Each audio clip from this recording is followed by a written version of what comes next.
about punt return, and really basically, we want to talk about how we align and communicate so that we can go out there and play fast. And then once we're able to do that, the real big thing that we like to do, or that I like to implement at Delaware State, wherever I'm at coaching special teams, is giving the guys all of the tools that they need in the toolbox in order to be successful with their one-on-one matchups. So I'm gonna go ahead and share my screen. All right, gentlemen, we're gonna go ahead and get rolling. So we're going to, like I said, we're going to talk about our punt return phase of the game. The biggest thing that I always talk about on the special teams and the special teams aspect of things too, and I call it we fence, right? You got offense, you got defense, and we call it we fence simply because that's the time that we all get to come together and put something special out on the football field as a collective unit. And knowing that, we understand that there's no second down in this phase of the game. So, all of these things are built on trust. If you earn trust in this phase of the game, it will definitely lead to earning trust and playing more, at your particular position. So, we definitely take pride in making sure that the guys understand the importance of what we're doing. Okay. All right, just a couple of things to look at statistically, and again, we're not doing anything special with regard to anything crazy or outlandish on this unit. We're going to be sound, we're going to be simple, and we're going to make sure that all the guys have their particular individual things squared away so they can be successful, right? Started as a special teams coordinator in 2017. While I was at Morehead State, we ranked 8th in this particular phase in punt return. The year before, we were 81st. We averaged 13.79 yards per return. My last year at Morehead, we ranked 33rd. And prior to getting to Delaware State at the same year, they ranked 113th. And we averaged over a first down again. And then this past year at Delaware State, we ranked 26th in FCS, and Morehead slid back down to 62nd. So as you can see, wherever I've been, we've had some success in this phase of the game. Okay, the objectives, the things that we talk about in the room, what we want to do with regard to, our punt return unit. First things first, we want to secure possession of the football. That is the main objective with this unit going out. Okay, it's a 4th down. The offense has relented and said that they're going to kick the ball to try to change field position and give the ball to us. And so we need to make sure that we secure that at all possible cost, whether it be making sure that we are aligned in detail with respect to fakes, that we don't have any silly penalties pre-kick, that we don't hurt ourselves after the kick as well, and that we field and catch the ball and we're sound in what we do. Okay, so we want to force the kick. We want to make sure that we cover all eligible receivers as to not give them opportunities for fakes, maintain the gap sound structure. And then we want to get the same amount of guys that they have in the shield up on them in the shield in order to make sure that we have eyes on the punter, right? So for this particular exercise, what we're doing today, I'm just talking about a punt return situation. So we're not talking about, when we get into our block sets and different things like that, we're just simply talking about when we want to return the football. Okay. Obviously, we talk about being aware when it's a dead versus a live ball, what to do. Okay, catching the ball cleanly is a huge deal. We just talked about that. That is on the returner and how we do those things. And then we talk about the emphasis being put on field position, right? Net punting against. Okay. So the hidden yardage battle is something that is very, very serious to us in terms of making sure that, we optimize our ability to minimize hidden yardage. And to give you an example, just on this unit, right? If the punter punts the ball 36 yards in the air and the returner decides that he doesn't want to field it cleanly in the air and it bounces an additional 14 yards, well, we would consider that 14 yards of hidden yardage against us. And we've seen statistically showing every 100 yards of hidden yardage against an opponent or for an opponent averages out to be a touchdown. So that's very, very important for us, within our meeting room and within our unit to minimize those opportunities. Okay. And obviously we're talking about the returner getting vertical with the football. Okay. Some of the things that we talk about, right, behind the line of scrimmage, we want to scoop and score, right? We want to be opportunistic in these opportunities. When I said earlier that there's no second down, well, the same thing is on the other end of the stick and the other end of the spectrum with regard to them too. So there's no bigger opportunity to change momentum than on a special teams play, right? If there's no opportunity for the defense, if they got gas for a 30-yard run and they got the running back on the ground, well, that was an opportunity for them to start over basically and regroup. Well, we don't have those chances. Okay. So we need to make sure that we take advantage of that. Hold on, guys. Let me make sure that. All right. So here we go. Okay. All right. Obviously, in a change of possession situation, you always need to know the block above the waist. And then we talk about just the 10-yard line rule, how we want to approach that, what we want to do. And so the returner has an understanding of, what the rules are, what he can and cannot do if he decides to wait for a fair catch or versus letting the ball hit. So just want our guys to be experts in situational football and do the best that they can when they're out there to execute what we're trying to do. Right. And at the line of scrimmage, we say this: there are no rules, point blank, period. And you'll see it in the way that we coach our hold up at the line of scrimmage as well. Okay, just from a returner standpoint, right, it's important for them to know the call and the situation, count and make sure we have all 11, know the punter's depth, step, and drop. And we are meticulous about that, understanding that because we have played teams that, traditionally are directional punting teams, but they weren't always boundary directional punting teams. And their punter would give away the direction that he's kicking based off of his pre-snap alignment and where he is. Okay, so those are things that would help us out in terms of where we wanted our returner to align so he could catch the ball cleanly. Okay, field all catchable punts, understanding the halo rule, when we want a fair catch. Okay, and the me, you, and Peter, the me and the you is obviously if there are two guys on out there from a return standpoint, and then Peter calls. Okay, I set up your return, get vertical, and then we understand we set it right. We want to secure possession of the football and give it to the offense, so ball security is at a premium.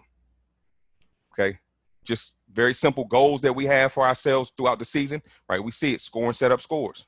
Okay, number 2, average 10 yards per return. The last 3 years that we've implemented our punt return situation, we have done such a thing. We have done this. We've averaged at least 1 first down per return for the last 3 years. And all we're doing is we're setting up the offense in terms of them already starting with a first down, right? Already starting with some positive momentum toward the opposite goal line. Right, play smart, no penalties, force bad kicks or block kicks, and then we always want to have explosive returns, right? Great field position, and we want to create momentum changers. Okay, from a system alignment standpoint, right? We base everything off of a shield look, a tight shield look, and we can always branch out from there. And essentially, a pro style look is no different than this with respect to who has what and who is responsible for what. So we start from the outside in, the corners, right, are responsible for the number ones, just like if we were counting receivers from outside in. All right, so they will be responsible for the number ones, and we need to alert, all right, an end over situation. Okay, end over situation. That would mean that the right end in this situation went over to the left side, and we had a 4x2 set with 3 PPs. That would be an end over situation, and there will be one adjuster, and that will be the corner. Okay, the ends are my edge rushers. They are responsible for the S1 and the S3 in terms of the personal protectors. Okay, they force the kick. They can move around. All right, so we've played teams that have wide alignments on their front line, and they err on the side of release. So your left guard, left tackle, and left end had a 4-yard split in between them. Our rusher does not necessarily have to come off the far edge. He can, if he found space between the guard and the tackle, he can take care of that and manipulate that as long as he leverages and cups the punter from an inside out standpoint. Okay, that is the most important thing. So he has some freedom when it comes to that. All right, our safeties. Okay, under base rules, right? They have the number 2s to each side. Our tackles have the number 3s, which would be the guards, and our Sam will. Okay, the Sam will be a rusher. Okay, he would be responsible for the middle PP in this situation, and our Will would show, drop out, and take over the MDM. Okay, if we needed a second returner, the Will would come out, and then we would just add another returner in the program. Okay, the Sam and the Will are responsible for making sure to educate and make sure to communicate to all of our guys how many PPs are in the structure. Okay, just some base adjustments. We just said it, right? Corner over, right? In this situation, because they took an end over situation, it's 4x2, still 3 PPs. So we still have 3 rushers, making sure that we leverage the kick, the Sam, and the ends. Okay, so this is just a base adjustment. There's no wholesale change. We're not bumping everybody from one man down to another. Just one man has to change, so the guys are still able to communicate that and play fast. Okay, now here's an adjustment here. Now all of a sudden, the Sam comes out, and the Sam and the Will, and they look and they say, hey, it's only 2 PPs in their structure. So now they've given themselves another, gunner somewhere, or another eligible player somewhere that can actually run out and be a threat, right? So we said from the beginning, all we want in terms of a return standpoint, we want to make sure that we have the same amount of guys onto the same amount of PPs that they have in the backfield. So the adjustment to this was simply from the Sam's perspective. We see that they have an extra eligible guy to the left. It would be a simple bump call to the Sam. Okay, everybody to the right of the structure will remain the same. The corner has number 1, safety 2, tackle 3. The end is going to leverage the PP. If we go to the left side, the bump call happens from the Sam, and that just bumps the tackle and the safety out 1 man. Okay, and essentially nothing changes though. You see the corner has 1, the safety has 2, and the tackle has 3. The Sam is the bump guy. He's the extra body. Okay, we don't need him on the PPs because we have both ends now leveraging the kick, and the will can play around in both A gaps and eventually drop out and make sure that the kick is had. Okay. So when we're talking about, once we get into, we understand pre-snap how we want to align, what we want to do, and where we're going with this, we're just talking about simple middle return. Okay, so now, and from the phases of the return, we have the beginning of it, which is our stance and our mentality, right? That's the first thing that we do after we align the way we need to. The second thing is as post-snap, okay, is the hold up. We want to win at the line of scrimmage. Okay, the third portion of it is the release, right? Once we do what we need to do at the line of scrimmage, we want to make sure and fan and bubble that man out of his return lane. And we have a couple of things that we do. If we're in phase, we're going to nudge and trail. That means we're in really good position. If we're out of phase, we're going to bubble and chase. Bubble and chase means run directly to the returner, right? We want to cut off that angle and get directly to the returner, and we'll meet the man that we're responsible for at the point of attack. And then actually, after we do that, all right, we have number 4, which is our finish. Okay, we want to give a returner a butt to run off of. All right, so we got a couple of different things we can do. All right, we want to make sure we can put our butt in the hole if we're in phase. If we're out of phase, we're going to set the high screen, guys. Okay, so the first portion, right, we're talking about the get off. When we do that and we work our individual drills, all right, we talk about attacking and clawing. Okay, when we attack, we're going to work with our stagger stance, right? Inside foot up. This is just for our base middle return, right? Our inside foot up, because we're going to want to fan all of our guys outside from this. Okay, so with a rush demeanor, we always want to show rush. So we discourage those guys from just getting directly out in the coverage, right? We know that in college, guys don't have to wait for the ball to be kicked. They can get out immediately in the coverage. So we want to make them err on the side of protection. And then that'll give us the advantage at the point of attack before they get out. Okay, and then we talk about what we want to look like with our shoulders over our toes, obviously helmet behind the line of scrimmage, and ball snap, we want to be playing on their side of the line of scrimmage. Okay, so after we work our attack and our get off to them, right, we want to claw. All right, we're gonna use this the terminology claw, right, from a lobster or crab. Notice how their claws come outward, and that's what we're gonna do. We're gonna claw from outside, and we're gonna grab cloth on the outside of their shoulder pads. Okay, and once we do that, all right, we're going to latch on violently. Okay, and we're going to make sure that we widen our base, sink our hips, get our hat underneath theirs. Okay, now we're in a good position to maneuver and to shoot and take them exactly where we want them to go.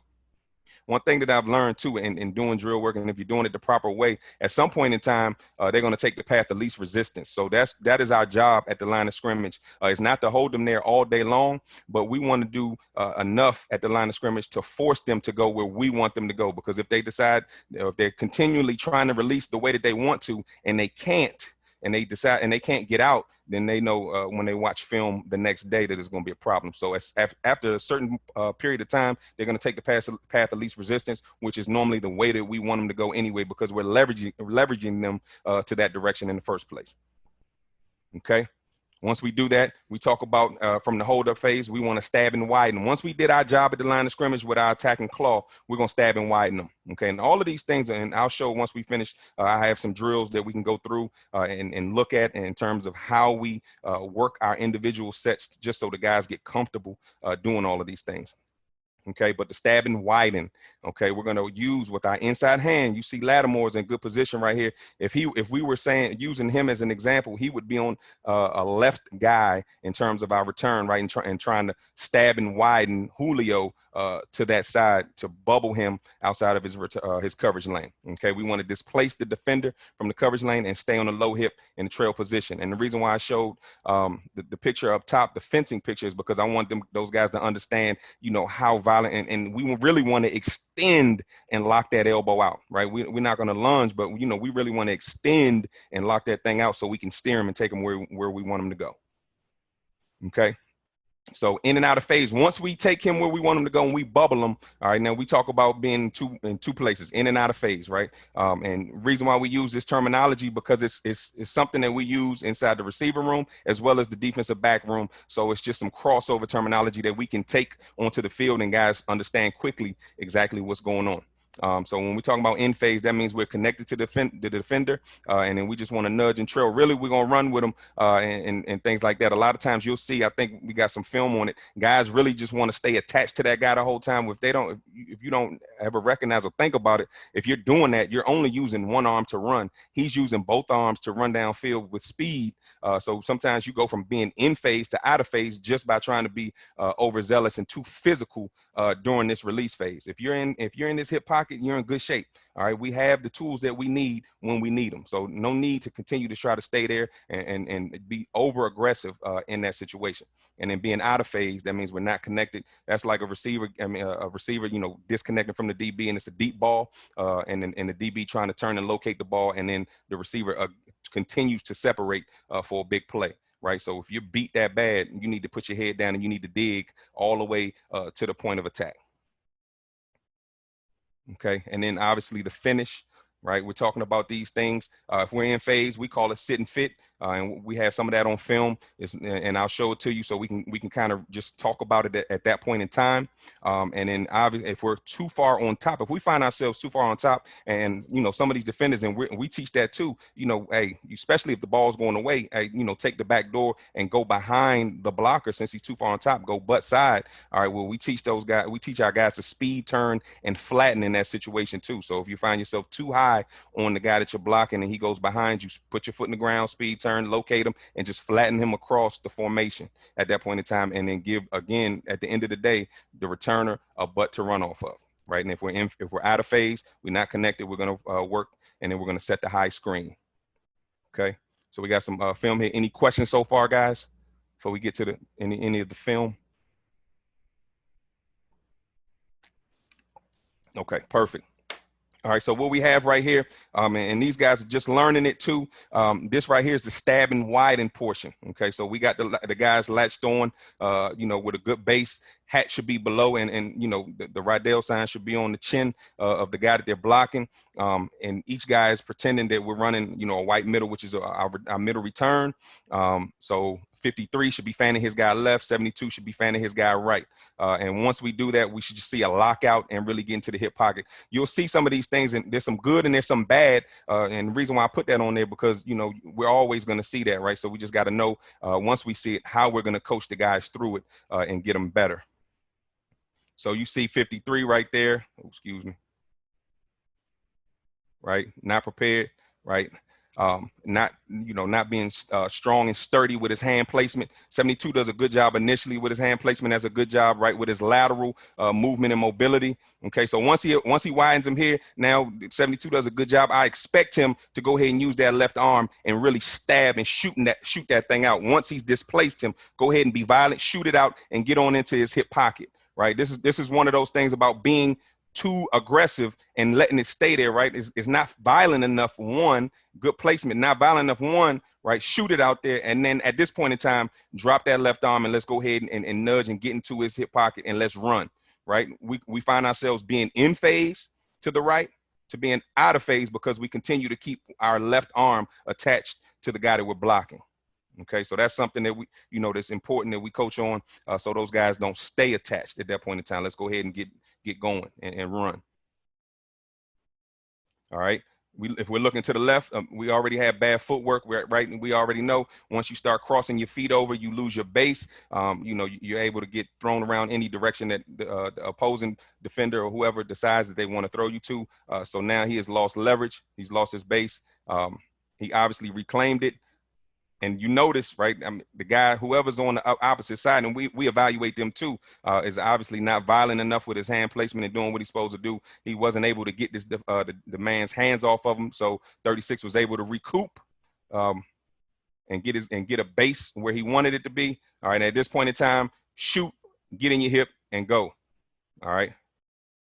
If we're looking to the right, okay, again, it's not violent enough, right? We just laying our hand there and just sitting in the hand placement is way too low. All right, when it comes to this, all right, guys, when we talking about these things and we explain those, I mean, it's like throwing a jab. I expect violence, right? I want suddenness when you throw a thing out there, right? Shoot, lock it out, and then get into his hip. All right. You see 9 to the left, initially have the proper leverage, but for whatever reason got overzealous and jumped out and lost leverage immediately. Okay. So that would be something that we would discuss and talk about. If you have leverage, keep it. If you don't, get it. It's that simple. Okay. So I would like for him to stay right there, stay firmly entrenched with that right foot down. Okay. And if we're looking to the right, that's a great job of violence and strong hands. We talked about no penalties at the line of scrimmage, which I haven't seen one yet. This is a great job of just being violent with his hands. And if that's the one we're talking about, right? So at some point in time, right, the punt team member was trying to release inside and do all of the things that he was doing. But after the mental clock went off in his head, he said, you know what, I probably need to just go the way that he's taking me. And so now there's the violence, right? That's a strong lockout right there. You can see what he's doing to the body position of the opposing player. Okay. Now, once he gets that, now we can let this thing go and go run. Right. You see now, because we keep it there, that we're able to get stacked. Right. So that's, again, the communication and the coaching point that's being had right there. Initially strong by 21. Right. Strong hands. Good lockout. Now let it go and let's go run. Okay. Now, once we get into the release phase, we have many different things that we want to do. Right here is just a simple stutter drill.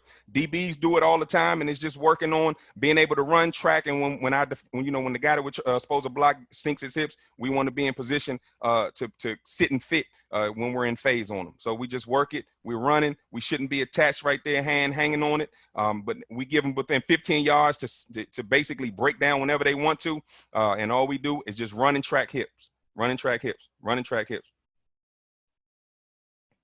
Right? So up top, you see how we're continuously staying attached. That's not what we want. We want to be able to run. And when it's time to put our hands on the defender, we can put our hands on them.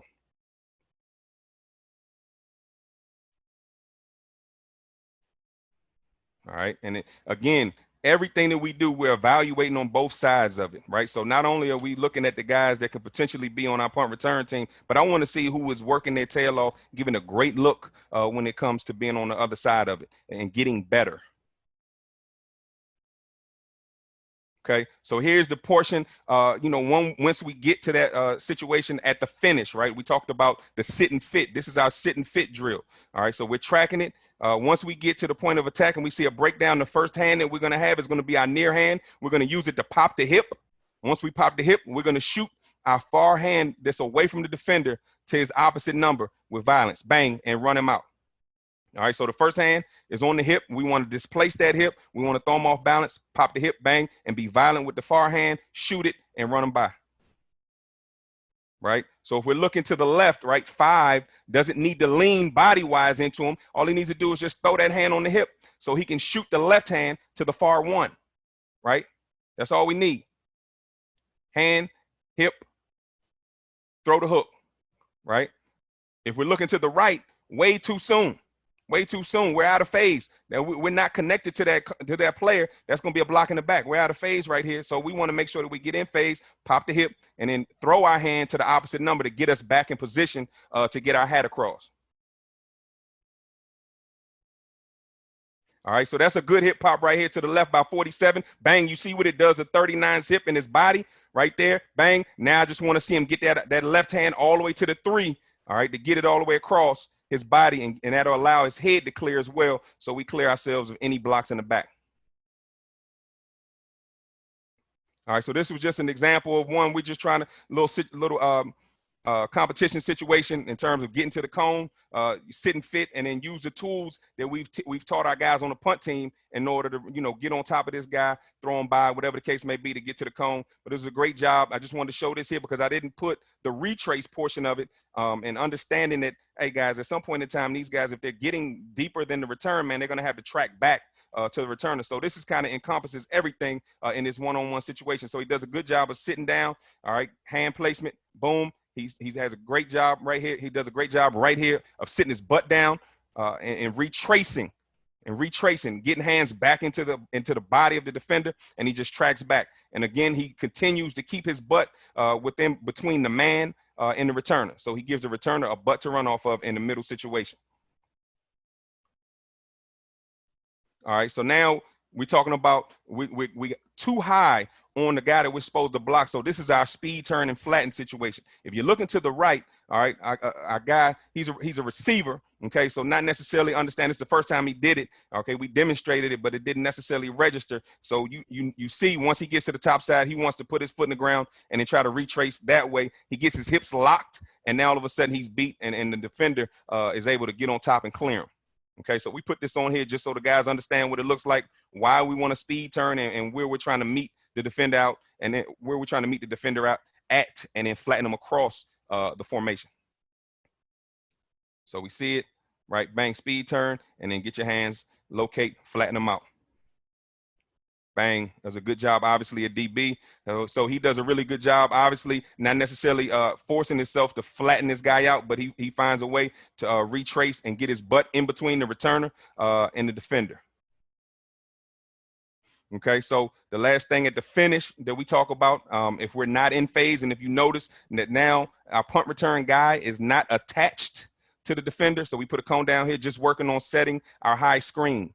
Okay, so instead of chasing and chasing the defender, now once we're detached from the guy that we're supposed to be blocking, we're going to track ourselves directly to the returner and meet him there, all right, and shoot the high screen, right? And we want to make sure that we throw that uppercut with the near hand, all right, and get our number, the back of our number onto his shoulder pads, all right, and shoot through.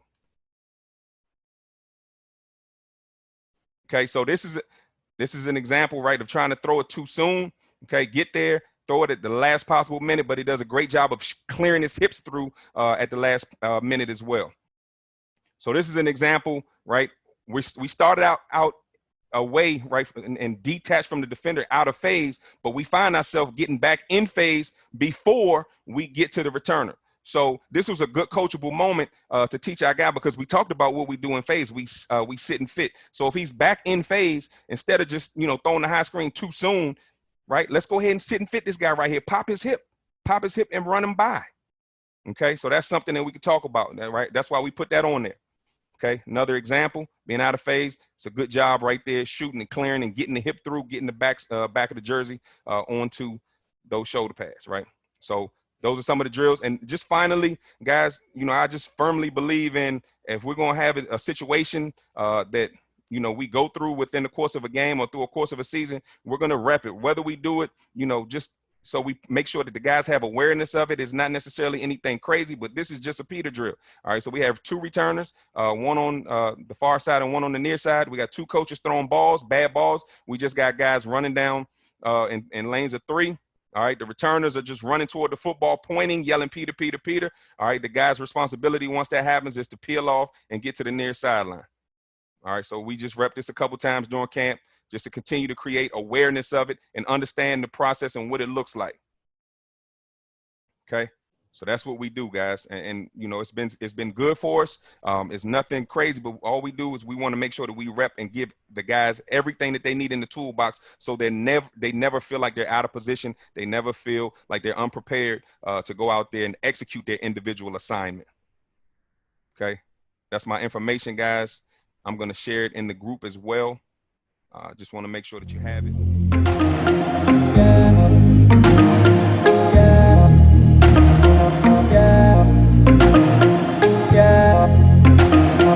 Yeah.